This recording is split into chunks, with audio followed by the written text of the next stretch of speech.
December 22nd, 1944. 2:47 in the afternoon. A cold room in a forward command post somewhere in the forests of the Belgian Ardennes. SS Oberstgruppenführer Joseph Dietrich stood before a map table, his thick fingers tracing the blue arrows that marked his army's advance, 60 kilometers deep into American lines. The man they called Sepp was smiling, not the careful smile of a strategist weighing his options. This was the grin of a true believer watching prophecy come to life. Reports were stacked on the table beside him. American units in full retreat. Entire battalions surrendering without a fight. Thousands of prisoners streaming eastward. The greatest German offensive since 1940 was unfolding exactly as the Führer had promised. Dietrich turned to his chief of staff, SS Brigadeführer Fritz Kramer, and spoke the words that would haunt him for the rest of his life. "The Americans are not soldiers," he said. "They are merchants playing at war. When it comes to real battle, they run." 800 kilometers to the south, in the city of Nancy, France, Lieutenant General George S. Patton, Jr. was staring at the same map. But the face of the man they called Old Blood and Guts showed something very different from smugness. It showed cold fury, the calculating, methodical rage of a predator watching its prey stumble into the open. Patton had known this was coming. He had written it in his diary weeks ago. He had warned anyone who would listen, and while other generals scrambled to understand what was happening in the Ardennes, Patton had already prepared 3 separate contingency plans, each with its own code word, each ready to activate with a single phone call. In 48 hours, he would make a promise that every general in the Allied command considered insane. In 72 hours, he would keep that promise. And in 6 days, the man who called Americans merchants would be desperately trying to save what was left of his shattered army. This is the story of how contempt became catastrophe, how the greatest gamble of the Second World War became the greatest American victory, and how a 59-year-old general from California proved that underestimating your enemy is the deadliest mistake a soldier can make. But to understand what happened in those 6 extraordinary days, we must first go back. Back to the autumn of 1944, to a bunker in Germany where a desperate man hatched a desperate plan. By September 1944, Adolf Hitler was trapped. The Red Army was grinding westward through Poland and Romania, liberating nation after nation, closing the vice from the east. In the west, Allied forces had liberated Paris in August, swept through France and Belgium, and now stood along the German border at the Siegfried Line. The Third Reich was being crushed between 2 unstoppable forces. It was in this atmosphere of creeping doom that Hitler summoned Colonel General Alfred Jodl, chief of the operations staff of the German Armed Forces High Command, to his headquarters at the Adlerhorst compound in Hesse. What the Führer proposed left even this battle-hardened staff officer stunned. 3 entire armies would smash through the Ardennes forest in Belgium, cross the Meuse River, and drive all the way to the port city of Antwerp, 150 kilometers from the starting line. The attack would split the British armies in the north from the American armies in the south. Cut off from their primary supply port, the Western Allies would be forced to negotiate a separate peace. Then Germany could turn every remaining soldier and tank eastward against the Soviets. "If we take Antwerp," Hitler said, dragging his finger across the map from the Ardennes to the Belgian coast, "the British and Americans will be divided. They will have to make peace with us. And then we throw everything against the Bolsheviks." On paper, the plan looked grandiose. 3 armies would participate. The 6th SS Panzer Army, under Sepp Dietrich, would deliver the main blow on the northern flank, driving northwest past Liège toward Antwerp. The 5th Panzer Army, under General Hasso von Manteuffel, would attack through the center, bypassing the critical road junction at Bastogne. The 7th Army, under General Erich Brandenberger, would protect the southern flank. Hitler concentrated the Reich's last strategic reserves for this single throw of the Dice 12 Panzer divisions, including the most elite Waffen-SS formations still in existence. But the generals who had to actually execute this fantasy saw the fatal flaws immediately. Field Marshal Gerd von Rundstedt, the 69-year-old nominal commander of the Western Front and one of the most senior officers remaining in the Wehrmacht, called the plan a grand illusion. Field Marshal Walter Model 53, who would directly command the offensive as head of Army Group B, asked to scale it down. Model proposed reaching only the Meuse River rather than pushing all the way to Antwerp. Both men understood the arithmetic of desperation. The Luftwaffe could put perhaps 800 aircraft into the sky against more than 4,000 Allied planes. Fuel reserves for each panzer division were sufficient for roughly 150 kilometers of movement, and the plan demanded that those divisions cover 150 kilometers to Antwerp in just 4 days through dense forest on narrow roads in the dead of winter. Hitler dismissed every objection. "This operation is our last chance," he declared. "Either we break the Allies now, or we lose the war entirely." This was the essential nature of the Nazi command system. Every strategic decision depended on the will of a single man, and no one dared contradict the self-proclaimed greatest military commander of all time. Preparation proceeded under absolute secrecy. The code name Wacht am Rhein, meaning watch on the Rhine, was deliberately chosen to suggest defensive preparations rather than an offensive buildup. Troop movements occurred only at night. Radio communication was forbidden entirely. All orders were transmitted by courier. Officers swore oaths of silence under penalty of death. By December 15th, the Germans had concentrated 200,000 soldiers, nearly 1,000 tanks and assault guns, and 1,900 artillery pieces along a 130-kilometer front in the Ardennes. It was the largest concentration of German military power on the Western Front since the Normandy invasion 6 months earlier. Facing them stood 83,000 American soldiers in 4 divisions, all part of Major General Troy Middleton's 8th Corps. The Allied High Command considered the Ardennes too difficult for large-scale operations. They had stationed their least experienced and most battered units in this sector as a rest area. The 106th Infantry Division under Major General Alan Jones had arrived at the front only on December 11th, barely 5 days earlier, and had not yet finished preparing defensive positions. The 28th Infantry Division was still recovering from the bloodbath of the Hurtgen Forest. The 14th Cavalry Group held an impossibly thin line across the Losheim Gap. On the evening of December 15, 1944, American soldiers along the Ardennes front played cards, listened to jazz on portable radios, and dreamed of Christmas at home. They had no idea that 200,000 German soldiers were crouching in the forest darkness just across the line waiting for the signal to attack. No one told them what was coming. No one could have. 5:30 in the morning, December 16, 1944. The silence of the Ardennes forest shattered. 1,900 German artillery pieces opened fire simultaneously along the entire 80-mile front. It was the heaviest bombardment on the Western Front since D-Day. The frozen earth convulsed. Ancient pine trees snapped like kindling and toppled in cascades of snow and splinters. The pre-dawn darkness turned orange and white with the flash of high explosives. Among the men caught in this storm of steel was Private First Class Tommy Sullivan, 19 years old, the son of an electrician from South Boston, Massachusetts. Sullivan belonged to the 99th Infantry Division. He had been at the front for less than 3 weeks. He had never heard real artillery fire outside of a training range. Now the ground beneath his boots was jumping. The air was thick with the stink of cordite and burning wood. The concussion waves pressed against his chest like invisible hands. Men around him were screaming, but he could barely hear them over the continuous roar. "I had been in the infantry for 2 years," another soldier from the 99th recalled after the war, "but I had never seen such hell. The ground jumped under our feet. Trees fell like matchsticks. It felt like the world was ending. But the bombardment lasted only 90 minutes. The Germans simply did not have the ammunition reserves to sustain it any longer. At 7 in the morning, German infantry surged forward supported by tanks. The assault followed classic blitzkrieg doctrine. Armor punched through weak points in the defense, while infantry mopped up strong points left behind.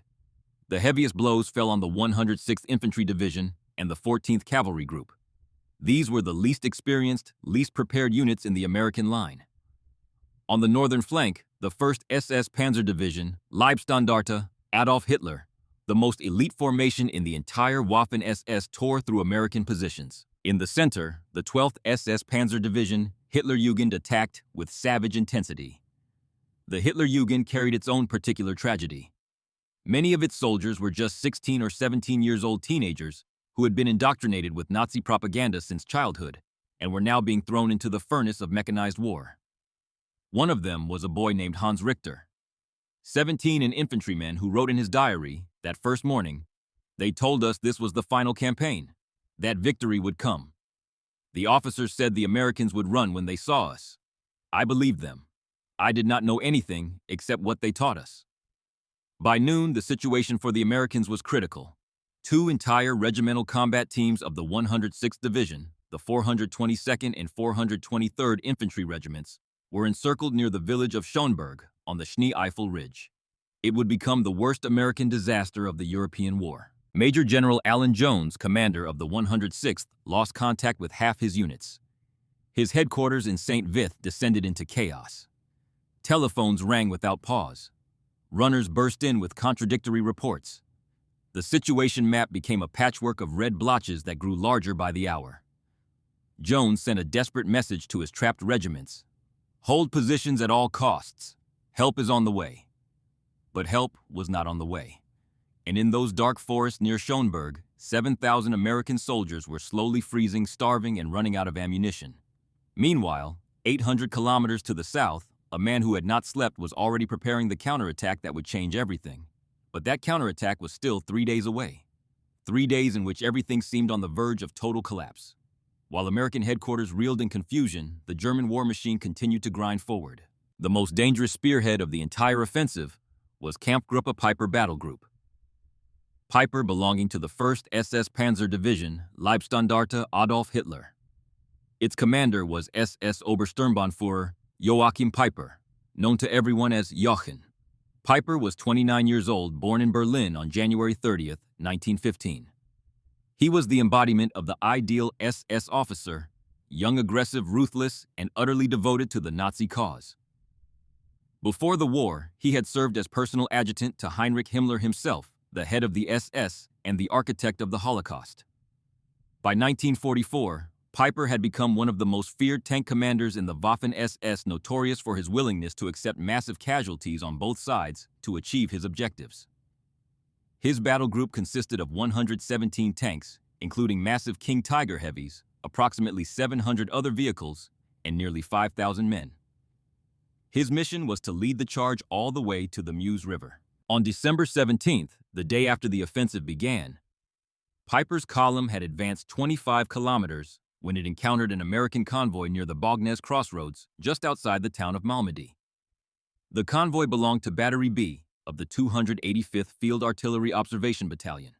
These were not frontline combat troops. They were drivers, medics, and communications personnel. After a brief exchange of fire, 113 Americans surrendered. The prisoners were herded into an open field, their hands raised above their heads. Peiper paused, briefly spoke with his subordinate Major Werner Pochke, then continued forward with the main body of his column. He was in a hurry. The Meuse River was calling. Approximately 1 hour later, sometime after 2 in the afternoon, German machine guns opened fire on the unarmed prisoners standing in that field.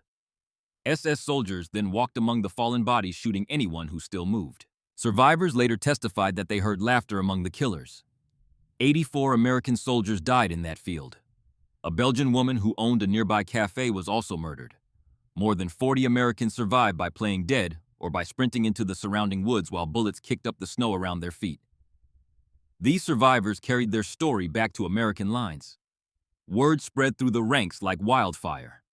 The Army newspapers Yank and Stars and Stripes ran the story within days. The psychological impact was enormous. Before Malmedy, many American soldiers regarded the Germans as professional adversaries, who generally followed the laws of war on the Western Front. After Malmedy, they regarded SS troops as murderers who needed to be destroyed. A sergeant named James McCarthy from the 30th Infantry Division later described the transformation. When we heard about Malmedy, the mood in the companies changed overnight.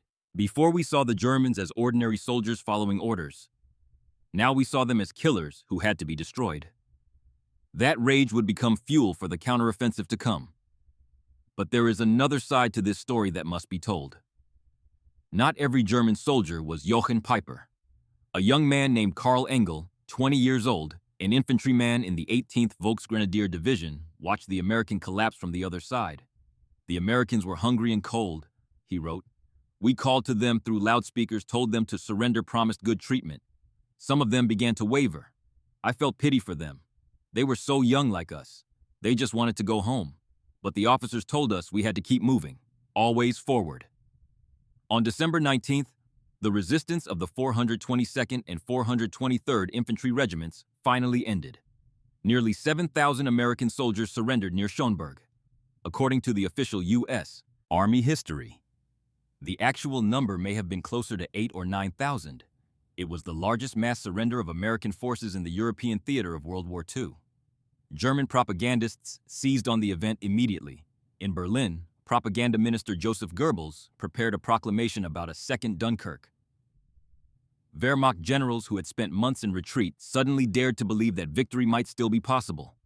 For one brief intoxicating moment, the impossible seemed within reach. But not every American unit broke.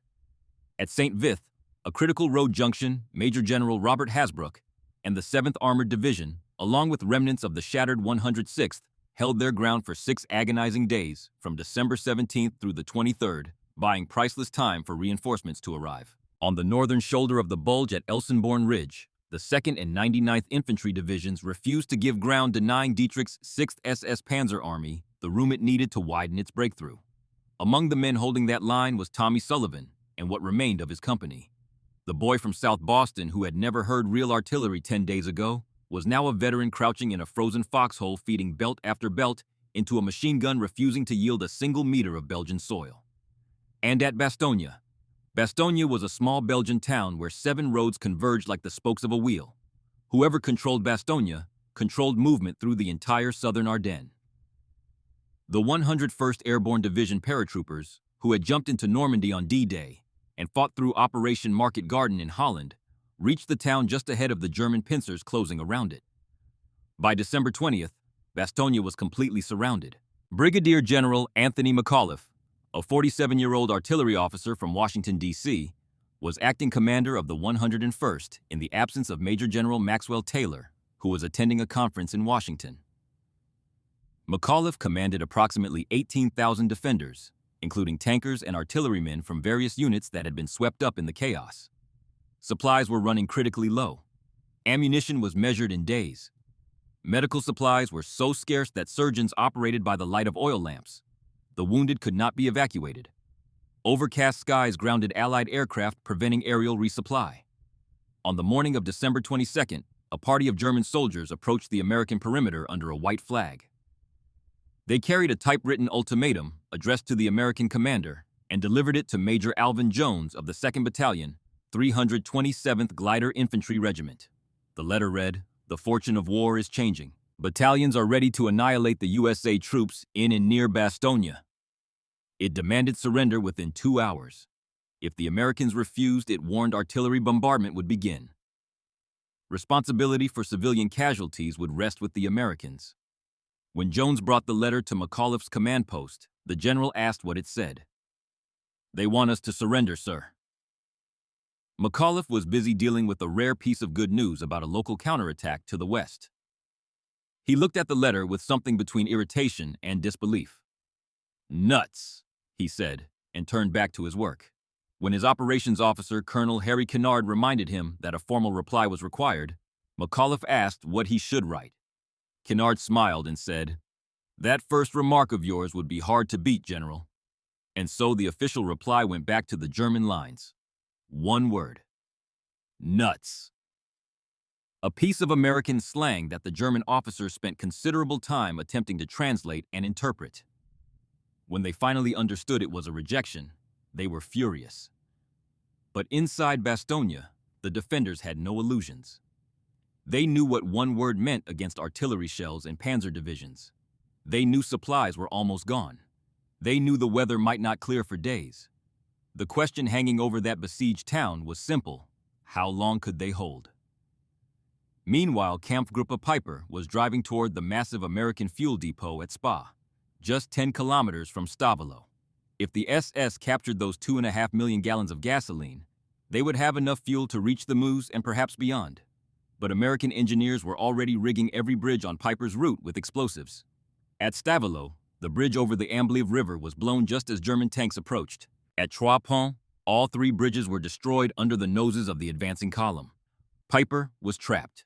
Ahead of him, demolished bridges and American anti-tank guns. Behind him, American units already closing in. Ammunition and fuel running low. After 10 days of increasingly desperate fighting, Piper would be forced to abandon all his heavy equipment, more than 100 vehicles, including 6 massive King Tiger tanks, at L'Église. He escaped through American lines on foot, with only 800 survivors out of his original 5,000 men. By December 18th, it was clear that the German advance was losing momentum. The heroic stands at St. Vith and Elsenborn Ridge, the demolished bridges, the stubborn defense of isolated crossroads by small American units, and above all, the chronic fuel shortage were all combining to slow the offensive. But the crisis was far from over. Bastogne was still surrounded, the bulge was still growing, and the German High Command still believed victory was possible. And then the phone rang. Not in the Ardennes, not in Bastogne, but at Supreme Headquarters Allied Expeditionary Force in Versailles, where General Dwight D. Eisenhower had just made the boldest decision of his career. He was calling a meeting at Verdun for the morning of December 19th. He was calling the only man he believed could turn this disaster around. He was calling George Patton, and Patton had been waiting for that call since November. Everything now depended on one meeting in a freezing room at an old French barracks. One promise that every man in that room would consider impossible. 48 hours, 3 divisions, 150 kilometers on winter-choked roads. In the worst weather Europe had seen in a decade. Any other general would have said it could not be done. But George Patton was not any other general. December 19th, 1944. 11 o'clock in the morning. A cold room in a French military barracks called the Caserne Jardin Fontaine in the ancient fortress city of Verdun. The same Verdun where 28 years earlier, hundreds of thousands of French and German soldiers had bled each other white in the longest battle of the First World War.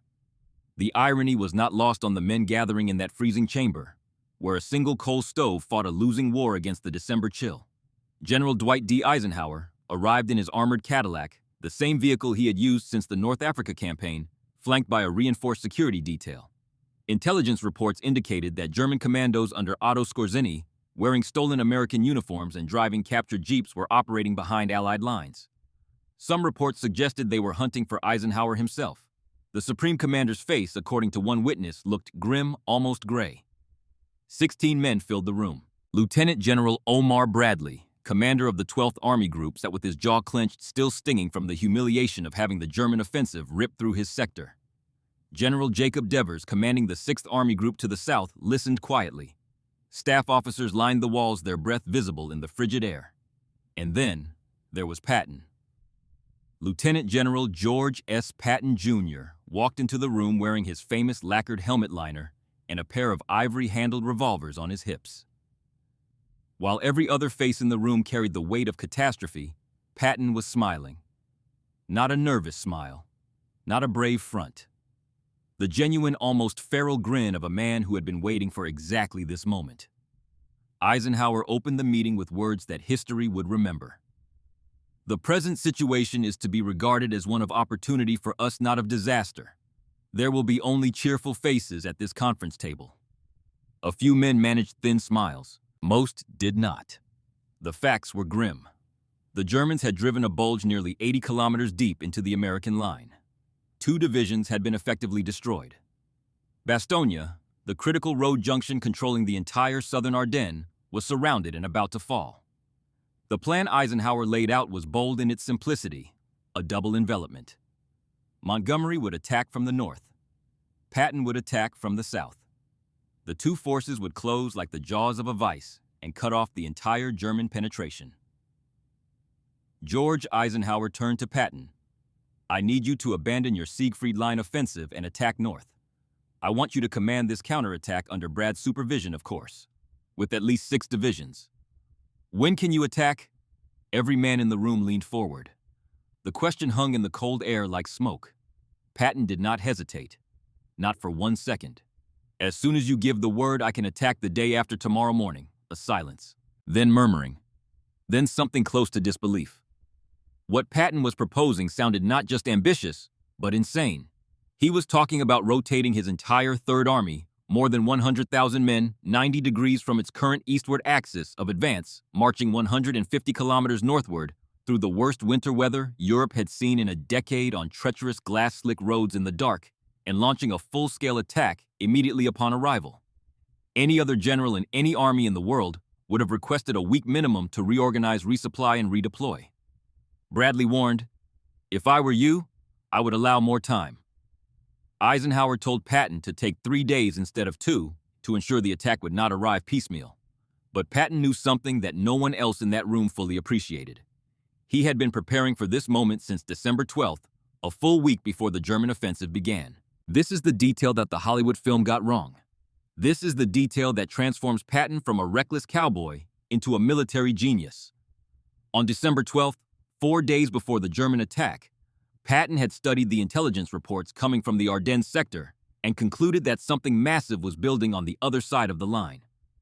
He wrote in his diary, "First Army is making a terrible mistake leaving 8th Corps static. It is highly probable that the Germans are building up east of them." While other commanders dismissed the signs, Patton acted. He summoned Brigadier General Hobart Gay, his chief of staff, and Colonel Halley Maddox, his operations officer, and ordered them to prepare 3 separate contingency plans for a rapid northward counterattack. Each plan corresponded to a different scenario. Each had its own code word. Each was complete down to the route assignments, the fuel calculations, and the timetable for every division. All Patton had to do was pick up a phone, say one code word, and his entire army would begin moving like a machine that had already been wound and was waiting for someone to release the spring. That is what Patton did immediately after the Verdun meeting. He walked to a telephone, called his headquarters in Nancy, and spoke the code word. Within the hour, 200,000 men began preparing to move. As the conference broke up, Eisenhower, who would officially receive his 5th star the following day, allowed himself a rare joke. "George, every time I get a new star, I get attacked." Patton grinned and fired back, "Yes, and every time you get attacked, I'm the one who saves you." Patton had just promised the impossible. Now he had 48 hours to deliver. 133,000 troops, 15,000 vehicles, 150 kilometers of frozen road, temperatures 15 degrees below 0 Celsius, and the clock was already running. Patton returned to Nancy and summoned his division commanders. The atmosphere in the briefing room was electric. Every man there understood the magnitude of what was being asked. Major General John Milliken, the newly appointed commander of 3rd Corps, would lead the attack. Patton did not entirely trust Milliken, who had never commanded a corps in combat, but he knew that Milliken's divisions were better rested than the other corps in 3rd Army. 3 divisions would form the spearhead. The 4th Armored Division under Major General Hugh Gaffey would advance toward Arlon. The 26th Infantry Division under Major General Willard Paul would push toward Luxembourg City. The 81st Infantry Division under Major General Horace McBride would assemble at Mersch. "Gentlemen," Patton told them, "we face the most difficult operation of the war. We must turn this entire army northward and hit the Germans. Does anyone here think this is impossible?" No hands went up. The commanders of the 3rd Army knew their chief. They knew old blood and guts. When Patton made a promise, he kept it. And God help any man who stood in the way. The night of December 19th into the 20th was a night that would live forever in the memory of every soldier who endured it. Temperatures plunged to 15 degrees below 0 Celsius. Roads that had been muddy in the afternoon turned into sheets of black ice by midnight. Hundreds of convoys moved through total darkness, using only blackout headlights that threw a feeble glow barely visible a few meters ahead. Tank drivers strained their eyes against the void, feeling their 30-ton Shermans slip and skid on the glazed surface. Trucks slid into ditches, half-tracks ground their way through snowdrifts, but no one stopped. No one was allowed to stop. Sergeant Michael Brennan, 26 years old, a tank driver in the 4th Armored Division, and the son of a steelworker from Pittsburgh, Pennsylvania, wrote a letter to his wife that night during a brief refueling halt. "Sweetheart, I cannot tell you the details, but we are marching through the night on roads that are nothing but ice. The tanks slide. The trucks go into ditches. There were moments when I thought we would flip over, but nobody stops. Patton said 48 hours, so 48 hours it will be. I love you. God bless." The logistics challenge was staggering. 15,000 vehicles from 30-ton Sherman tanks to mobile field kitchens all had to cover 150 kilometers without losing combat capability. They could not arrive as a disorganized mob. They had to arrive ready to fight. The system that Patton's staff had designed operated with breathtaking precision. Roads were divided into corridors. Armored divisions took the main highways. Infantry used secondary roads. Artillery and supply trains took rural lanes. Every convoy had a schedule precise to the minute. Speed limits were strictly enforced, tanks at 25 kilometers per hour on paved roads, 15 on dirt. trucks carrying infantry at 30, towed artillery at 20. French military police directed traffic at major intersections. American military police controlled the main arteries. Engineer battalions worked through the night clearing snow and spreading sand on the most treacherous stretches. And the greatest challenge of all was secrecy. German aerial reconnaissance could not be allowed to discover this massive movement of men and machines. But here, the same miserable weather that had grounded Allied aircraft for a week and allowed the German offensive to proceed without interference from the air now returned the favor. The thick clouds, the snow. The fog that blanketed the Ardennes concealed Patton's march just as effectively as it had concealed the German buildup. The German High Command had no idea that an entire army was bearing down on them from the south. December 20th, 2 in the afternoon. The lead elements of the 4th Armored Division reached Arlon 30 kilometers south of Bastogne, 150 kilometers in 20 hours. An extraordinary speed for a fully equipped armored division moving in winter conditions on roads shared with thousands of other vehicles. Gaffey immediately radioed Patton, "Sir, the vanguard has arrived, ready to fight." Within 36 hours, Patton had moved more than 100,000 troops and 15,000 vehicles into attack positions. It was the fastest strategic redeployment of an army in the entire Second World War. For comparison, the German army typically required at least a week to redeploy a single corps. The Soviet army needed roughly 10 days. Patton did it with an entire army in 3 days. Military historians still study this movement, not because of the tanks or the guns or the tonnage of supplies. They study it because of the planning, the foresight, and the sheer organizational genius that made it possible. Patton did not improvise this miracle. He engineered it. But the march was only the beginning. Now came the killing. On the morning of December 22nd, 3rd Corps launched its attack northward toward Bastogne. Patton's orders were characteristically blunt. No preparatory bombardment, no probing attacks. Speed and surprise were the only weapons that mattered. Drive straight in and rip their guts out, he told his commanders. But the road to Bastogne was not the triumphant cavalry charge that Hollywood would later depict. It was a grinding, bloody house-by-house nightmare. The Germans had not been idle. When word of the American counterattack from the south reached the German commands, Oberstgruppenführer Dietrich, the same man who days earlier had mocked the Americans as merchants playing at war, reacted with something close to panic. "Where did they get an entire army?" he shouted over the radio. 3 days ago, they were running in panic. Now they attack with 3 divisions at once. German reserves were hastily thrown into blocking positions along every road leading north to Bastogne. The 5th Parachute Division elite Fallschirmjäger troops dug in along the approaches. Sturmgeschütz, 3 assault guns, low-slung armored vehicles with powerful 75mm guns, were positioned at every choke point. At Chaumont, on December 23rd, the Germans hit back hard. Major Alban Irzig's tank battalion ran straight into a prepared ambush. 18 Sherman tanks were destroyed or disabled in a single engagement. Nearly half his armored strength gone in hours. The fastest route to Bastogne was blocked. Patton, to his credit, did not blame his subordinates. He blamed himself. In his diary that night, he wrote, "This is probably my fault. I have been pushing attacks day and night using exhausted troops against prepared positions." At Warnock on December 24th, Christmas Eve, Combat Command A of the 4th Armored Division fought a savage battle through the village house by room, losing 4 more Sherman tanks in the process. Every kilometer gained toward Bastogne was paid for in blood. The cost was real. The suffering was real. And the outcome was far from certain. But Patton did not stop. He adjusted. He adapted. He probed for weakness the way a boxer probes for an opening. When the eastern approach to Bastogne was blocked at Chaumont, he swung Combat Command Reserve to the western flank. When CCR bogged down at Bougainville, he pulled them out and sent them southwest to find a new route. Every setback was met not with despair, but with a new plan, a new angle, a new point of attack. From the German side, the war looked very different. Hans Richter, the 17-year-old soldier of the Hitlerjugend division we met on that first terrible morning, was now fighting north of Bastogne. His diary entry from those days reads like the confession of a young man whose faith was crumbling. "The Americans attack like madmen," he wrote. "Their tanks are everywhere, in front of us, on both flanks, behind us.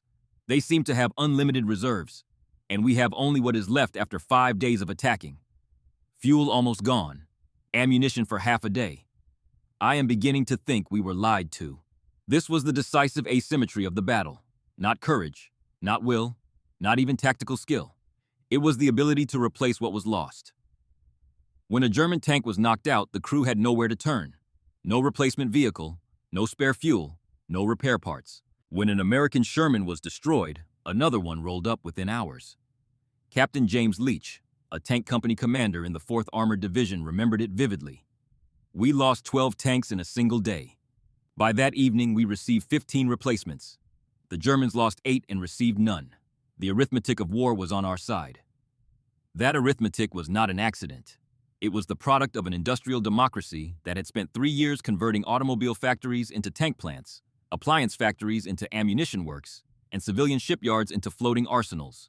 The merchants that Dietrich despised were winning the war not despite being merchants, but precisely because they were. By December 26, Combat Command Reserve of the 4th Armored Division had reached the village of Remis-Champagne, roughly 10 kilometers south of Bastogne, but the unit was battered. Only about 20 tanks remained operational out of an original strength of more than 50. 4 days of continuous combat had bled the command white. Lieutenant Colonel Creighton Abrams, commander of the 37th Tank Battalion, studied the map and proposed a plan that was either brilliant or suicidal. Perhaps both. He wanted to drive straight through the village of Assenois, punch through the German defensive ring, and break into Bastogne in a single armored thrust. Abrams was 30 years old, born on September 15, 1914, in Springfield, Massachusetts, the son of a railroad worker. He had graduated from West Point in the class of 1936, the same class that produced William Westmoreland and Benjamin O. Davis, Jr. By the winter of 1944, he was widely regarded as one of the finest tank commanders in the United States Army. Patton himself had said of him, "They tell me I am the best tank commander in the Army, but I have one equal, Abe Abrams. He is the world champion." Abrams led from the front, always. His command tank was a Sherman named Thunderbolt, and he had gone through 6 of them during the war because each one kept getting shot out from under him. He sat in the turret with a fat cigar clamped between his teeth, calmly issuing orders while machine gun rounds sparked off the hull and artillery shells cratered the ground around him. His men would have followed him through the gates of hell. On this particular afternoon, he was about to ask them to do exactly that. At approximately 3 in the afternoon on December 26, a flight of C-47 transport aircraft passed overhead, dropping supply bundles into the Bastogne perimeter. Abrams watched the white parachutes blossom against the gray sky and made his decision. "We are going in with them right now. Crank it up." American artillery opened fire on Assenois, saturating the village with high explosive shells. Before the smoke had cleared, Abrams's tanks roared down a hill, crashed through a tree line, and plunged into the village at full speed. The 53rd Armored Infantry Battalion followed close behind in their half-tracks, the men leaping out and fighting through the shattered buildings room by room. German defenders, stunned by the speed and violence of the assault, fought back fiercely from cellars and foxholes. But the momentum was unstoppable. Shortly before 5 o'clock in the afternoon, the lead tank, a Sherman named Cobra King, commanded by 1st Lieutenant Charles Boggess, burst through the last German defensive line and reached the Bastogne perimeter. Boggess jumped down from his tank and shook hands with 1st Lieutenant Dwayne Webster of the 326th Airborne Engineer Battalion, 101st Airborne Division. That handshake became the symbol of the relief of Bastogne. Exhausted paratroopers who had held the town for 6 days against everything the German army could throw at them broke into cheers. At 5:10 in the afternoon, Abrams personally clasped the hand of Brigadier General Anthony McAuliffe. "General," Abrams said, "very glad to see you." McAuliffe replied, "Very glad to have you here." The corridor that Abrams's force had punched through the German lines was only a few hundred meters wide, a fragile thread of steel and men stretching through enemy territory. But it was enough. Supplies began flowing into Bastogne. Wounded soldiers were evacuated for the first time in days. The siege was broken. The cost had been heavy. The 4th Armored Division suffered approximately 1,000 casualties in the drive to Bastogne. The 37th Tank Battalion lost 5 killed, 22 wounded, and 5 missing. The 53rd Armored Infantry Battalion lost 30 killed and 180 wounded. Company C of the 37th had only 4 operational tanks remaining, but Bastogne had been saved, and the tide of the entire battle had turned. December 23rd had already brought the change that the Germans feared most. and had prayed would never come. 3 days before Abrams broke through at Assenois, the fog lifted. The overcast sky that had blanketed the Ardennes for a week, grounding the most powerful air force in the world, finally broke apart. Blue sky appeared for the first time since the offensive began, and with that blue sky came death on wings. By 8:30 that morning, the first P-47 Thunderbolts appeared over the battlefield. Each of these heavy fighter bombers carried 10 high-velocity aerial rockets and 500-pound bombs. The German tank columns and supply convoys, which had been moving freely for 7 days under the protective ceiling of cloud cover, were now starkly visible against the white snow. They became targets in a shooting gallery. Transport aircraft began dropping food, ammunition, and medical supplies into the Bastogne perimeter. For the first time in days, the paratroopers of the 101st had enough bullets to fight enough morphine to treat their wounded, enough rations to keep body and soul together. On the first day of air operations alone, the Germans lost dozens of tanks and assault guns along with hundreds of trucks, half-tracks, and artillery tractors. It was a blow from which the panzer divisions would never recover. From this moment forward, every German vehicle that moved in daylight became a living target. German soldiers learned to move only at night, but the icy surfaces, the absence of headlights, and the exhaustion of men who had been fighting for a week turned every nighttime retreat into its own special kind of nightmare. On the ground, Patton expanded the offensive. The 26th Infantry Division attacked toward Wiltz. The 81st Infantry Division pushed the Germans back at Edelbruck. The most ferocious fighting erupted at Diekirch, a small town in Luxembourg that had become the key to the entire German position on the southern flank of the Bulge. The Germans committed the 352nd Infantry Division and remnants of the 276th Infantry Division to the defense.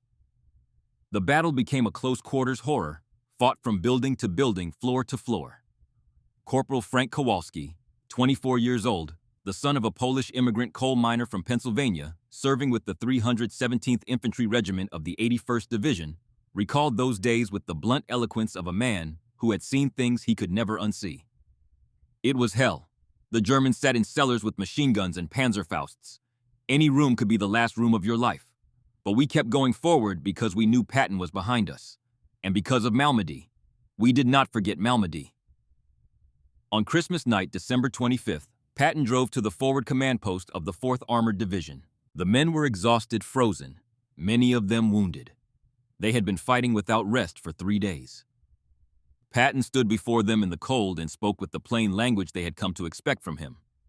"Gentlemen," he said, "the Germans have given us the finest Christmas present of the war. They have come out of their fortifications and let themselves be destroyed in the open. Now it is our turn to hand out the gifts." The men laughed. Some of them cheered. All of them believed him. By the time Bastogne was relieved on December 26th, the strategic picture had fundamentally changed. The German offensive had stalled on every axis of advance. Fuel was running out. Ammunition was running low. Replacements were non-existent. And now, with clear skies overhead and an entire American army pressing from the south, the hunters had become the hunted. December 27th, 1944. Late afternoon. A farmhouse somewhere east of Bastogne, commandeered as the field headquarters of Army Group B. The windows had been boarded shut and covered with heavy blankets to prevent any light from escaping. Not for secrecy anymore. For survival. American fighter bombers were hunting anything that moved, and a lit window after dark was an invitation to die. Field Marshal Walter Model stood at the center of the room, surrounded by his division commanders. Model was 53 years old, a small man with a monocle and a reputation that had earned him the nickname, the Führer's Fireman. For 2 years on the Eastern Front, wherever the line was breaking, wherever the Soviets were about to achieve a breakthrough, Hitler had sent Model to hold things together. And Model had delivered. Every single time.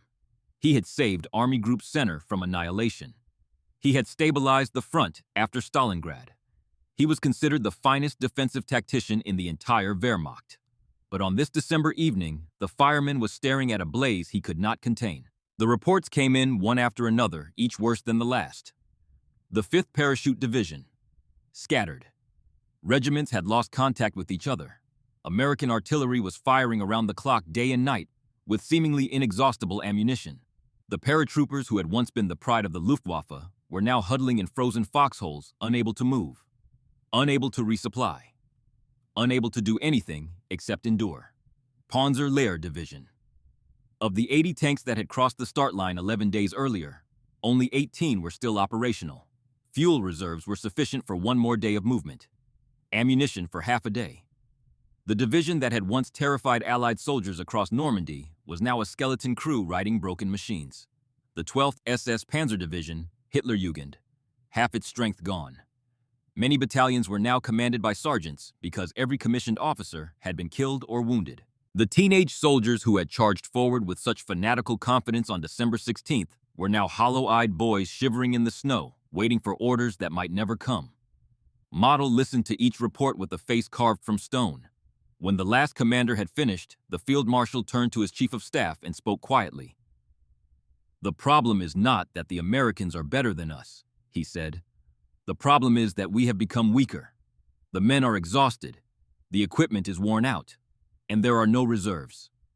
He was right.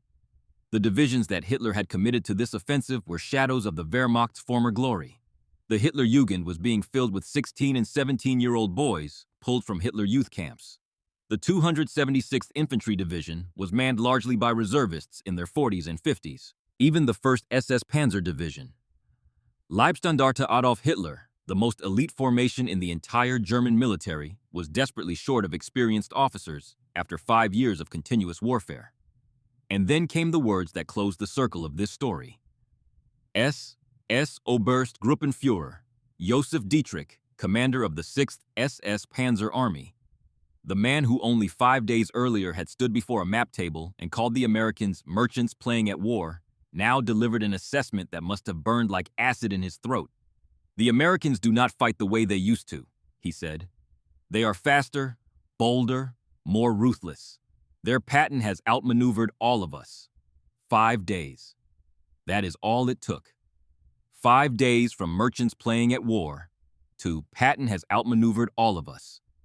5 days from triumphant contempt to bitter acknowledgement.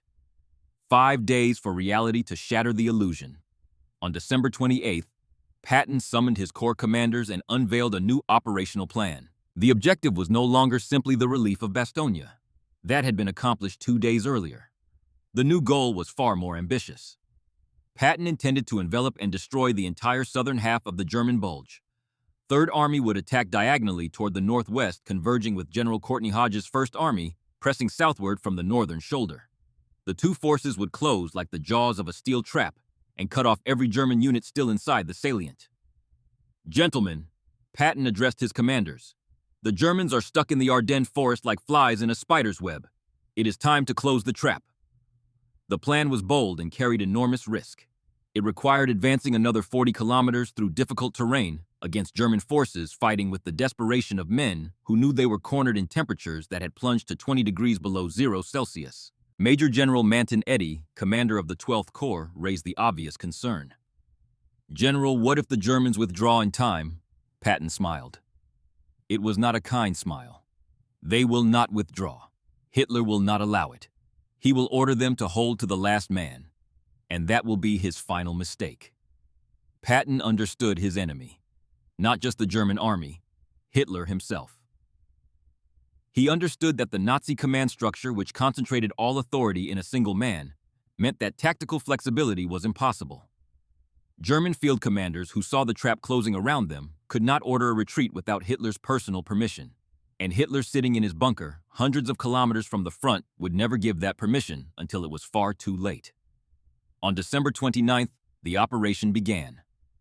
3 corps of 3rd Army attacked diagonally toward the northwest. The 4th Armored Division pushed northeast of Bastogne. The 6th Armored Division struck toward Warden. The 11th Armored Division advanced on Houffalize, the town where the northern and southern pincers were meant to meet. German resistance was fierce but fragmented. Divisions that had been ground down by 12 days of continuous combat could no longer support one another. Communications were broken. Supply lines were severed. Units fought in isolation, each one a small island of resistance slowly being submerged by the American tide. The Americans exploited their mobility, ruthlessly probing for weak points and pouring through every gap they found. By the end of the first day, the Bulge had shrunk by another 15 kilometers. German losses exceeded 8,000 men and hundreds of vehicles. American casualties were under 900. On January 8, 1945, Adolf Hitler finally made the most difficult military decision of his career. He authorized a withdrawal from the Ardennes. 22 days of bloody combat had proven beyond any doubt that his last great gamble had failed, but the retreat was even more catastrophic than the attack. Under continuous American airstrikes day and night, wading through knee-deep snow, on frozen roads, abandoning heavy equipment, and seriously wounded comrades, 3 German corps tried to fight their way back to the Siegfried Line. The roads were littered with burned-out tanks, overturned trucks, and the bodies of soldiers who had simply collapsed and died in the snow. Horses that had been used to pull artillery pieces lay dead in their traces, killed by strafing aircraft or by the cold itself. Patton had no intention of letting the Germans retreat in peace. "They came as uninvited guests," he said. "Now let them pay for the meal." On January 9th and 10th, 3rd Army attacked the retreating German columns from the south, while Allied aircraft hunted them from the sky. Every German convoy that moved in daylight was struck within minutes. Every bridge, every crossroads, every choke point became a killing ground. Hans Richter, the 17-year-old soldier of the Hitlerjugend division, whose diary we have followed since the first morning of the offensive, wrote his final battlefield entry during those terrible days of retreat. "This is not a withdrawal," he wrote. "This is a catastrophe. Broken vehicles everywhere. Bodies everywhere. American planes hunt us like rabbits. Discipline is collapsing. I miss home. I want to go home." Richter would survive the war. Many of his comrades would not. January 16, 1945. Late morning. A column of Sherman tanks flying the insignia of Patton's Third Army ground its way northward through the snow toward the small Belgian town of Houffalize. From the opposite direction, another column approached, this one bearing the markings of Hodge's First Army. At approximately 11 o'clock, the two forces met on the outskirts of the shattered town. The bulge was erased. The Battle of the Ardennes. The largest and bloodiest engagement fought by the United States in the Second World War was over. The Allied victory was complete. The cost was staggering. For Germany, the Ardennes offensive consumed between 67,000 and 100,000 casualties. The exact figure remains debated among historians, but the scale of the disaster is not. Nearly 700 tanks and assault guns were destroyed or abandoned. Approximately 1,600 aircraft were lost. These were not just numbers. These were the last strategic reserves of the Third Reich. Every tank lost in the Ardennes was a tank that would not defend Berlin. Every experienced pilot killed over the frozen forests of Belgium was a pilot who would never fly again. After the Ardennes, Germany lacked the capacity to mount a single offensive operation on any front. The war in Europe had, for all practical purposes, been decided. American losses were severe. Approximately 19,000 killed, 47,500 wounded, 23,000 missing or captured, a total of nearly 90,000 casualties. It was the costliest battle in American history, more than Gettysburg, more than any single engagement of the First World War. But unlike the Germans, the Americans could replace their losses. Within weeks, fresh divisions would arrive from the United States. New tanks would roll off assembly lines in Detroit and Chrysler's Delaware plant. New aircraft would fly across the Atlantic from factories in California and Kansas. The industrial democracy that Dietrich had dismissed as a nation of shopkeepers possessed the one resource that Nazi Germany had exhausted the ability to regenerate. Field Marshal Gerd von Rundstedt, the aging commander of the Western Front, delivered the epitaph of the Third Reich with characteristic bluntness. "After the Ardennes," he said, "we no longer had the resources for strategic operations. From that point on, all we could do was retreat and await the end." But the heaviest blow to Germany was not material. It was psychological. The last hope of reversing the course of the war had collapsed utterly. Soldiers of the Wehrmacht, who had still believed in victory as recently as December, now understood that the war was lost. The road to Berlin lay open, and nothing could stop the armies that were coming. Eisenhower personally visited Patton's headquarters to offer his congratulations. "George," he said, "what you did in the Ardennes will go down in history as one of the greatest achievements of the United States Armed Forces." British Prime Minister Winston Churchill addressed the House of Commons with words that carried the weight of a man who had witnessed the full arc of the struggle. "This is undoubtedly the greatest American battle of the war," he declared, "and will, I believe, be regarded as an ever-famous American victory." In 26 days of fighting, Patton and the Third Army had marched 150 kilometers in winter conditions that would have stopped most armies cold. They had broken the siege of Bastogne. They had defeated at least 4 German divisions. They had liberated dozens of towns and villages. And perhaps most importantly, they had proven that the American Army of 1944 was no longer the inexperienced, uncertain force that had stumbled at Kasserine Pass in 1943. Military historians consider Patton's Ardennes campaign one of the finest examples of operational art in the 20th century. But the real lessons of the battle extend far beyond tactics and strategy. The first lesson is about arrogance. The greatest mistake of the German High Command was underestimating its enemy. The Wehrmacht, accustomed to the stunning victories of 1939 through 1942, built its plan on the assumption that American soldiers would panic and flee, just as the French had done in 1940. They planned with the logic of 4 years ago and were destroyed by the reality of the present. The American Army of 1944, forged in the campaigns of North Africa, Italy, and Normandy, was a professional fighting force of extraordinary resilience and adaptability. The second lesson is about flexibility. The German command system, in which Adolf Hitler personally controlled every significant tactical decision, failed catastrophically in a rapidly changing battlefield. Field commanders who could see the situation deteriorating before their eyes were powerless to act without permission from a man sitting in a bunker far from the front. The American system, built on initiative and professional autonomy at every level, allowed commanders to adapt in real time. When an American officer was killed, a sergeant took over. When the sergeant fell, a private stepped up. This quality, rooted in a culture that valued individual initiative and self-reliance, proved decisive in the chaos of the Ardennes. German soldiers cut off from their chain of command typically lost the will to fight. American soldiers in the same situation simply fought harder. The third lesson is about logistics. The German offensive collapsed in large part because it ran out of fuel and ammunition. The American Army, by contrast, possessed an almost limitless supply chain, backed by an industrial base that was producing more war material in 1944 than every other nation on Earth combined. A destroyed Sherman tank could be replaced within hours, a downed aircraft within a day. The Germans, fighting at the absolute limit of their resources, could replace nothing. Every Tiger tank lost was irreplaceable. Every veteran pilot killed was a catastrophe from which the Luftwaffe could never recover. Let us return to where this story began.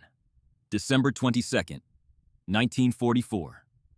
SS Oberstgruppenführer Joseph Dietrich stood before a map table and called the Americans merchants playing at war.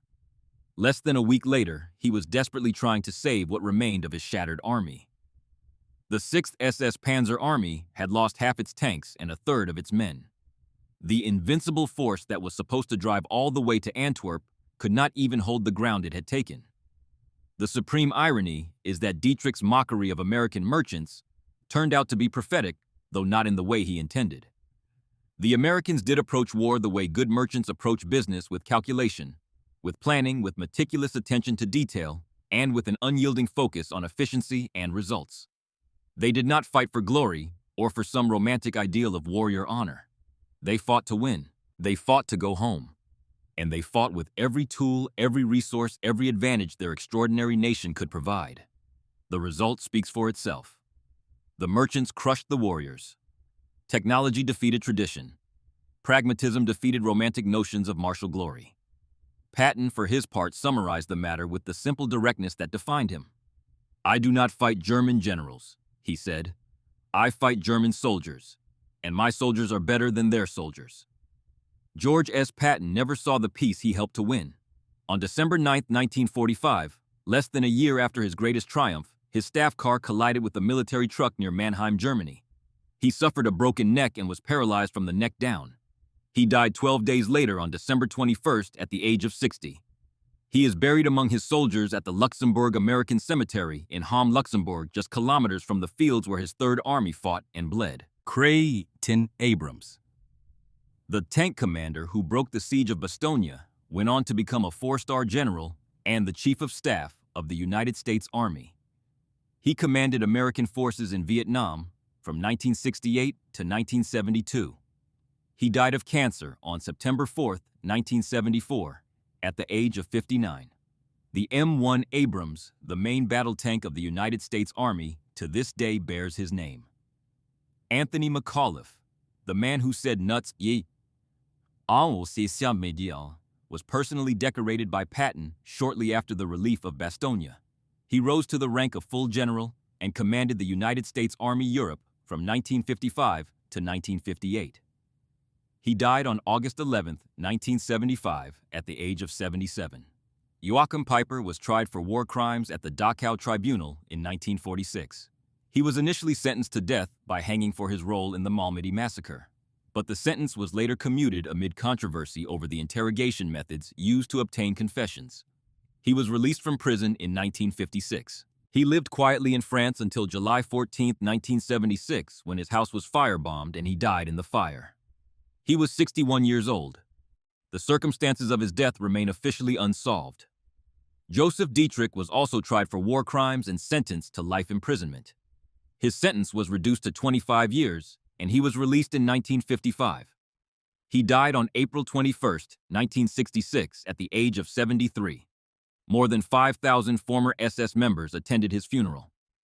Walter Model, the brilliant tactician who had been unable to save the Ardennes offensive, found himself trapped in the Ruhr pocket in April 1945 as American forces closed in from all sides. Rather than surrender, he walked into a forest near Duisburg on April 21, 1945, and shot himself. He was 54 years old. His last words spoken to his chief of staff were reported as, "Have we done everything to justify our actions in the light of history? What is left to a commander in defeat?" He answered his own question with a pistol. Hans Richter, the fictional 17-year-old soldier of the Hitlerjugend, whose diary accompanied us through this story, represents the thousands of teenage boys who were fed into the furnace of the Ardennes. Many did not survive. Those who did carried the scars, visible and invisible, for the rest of their lives. The Hitlerjugend division suffered approximately 80% casualties during the war. Tommy Sullivan, the fictional 19-year-old from South Boston, represents the hundreds of thousands of young Americans who answered their country's call in its hour of greatest need. He survived. The Ardennes went home to Boston, finished his electrician's apprenticeship, married a girl from Dorchester, and never spoke about what happened in those frozen forests for 30 years. They did not ask to be heroes. Most of them simply wanted to do their duty and go home. But in December of 1944, amid the snow and blood of the Ardennes, they became something more than soldiers. They became the generation that saved the world. The Battle of the Ardennes ended nearly 80 years ago, but its echo still resonates. It is not merely a military victory.